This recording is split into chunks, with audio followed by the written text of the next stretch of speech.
जय हिंद भाइयों। तो সামনে সবার অগ্নিবীর বা আর্মির গ্রাউন্ড আছে, ঠিক আছে। তো সবাই জানতে চাচ্ছে দাদা মাঠ কি পাস করতে পারবো কি না, নিজের উপর একটা সন্দেহ হচ্ছে। তো একটা কথা বলবো,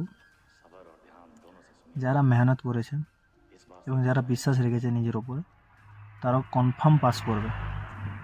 আরেকটা কথা বলি, যে মেহনত বিশ্বাস তো পরের কথা, যখন গ্রাউন্ডে যাবে শুধু মনে করবে যে এই দিনটার জন্য আমি 1 বছর 2 বছর 3 বছর খালি রানিংই করেছি, সব ত্যাগ করেছি, সকাল থেকে ওঠা, সকাল থেকে সব কিছু, ঠিক আছে। তারপরে মনে করবে যখন তুমি সেই পাড়া বা সেই গলি দিয়ে রাস্তা দৌড়াতে যেতে, তখন লোকজনে বলতো কি ভাই আর্মি হবি, এরকম করে যারা বলতো,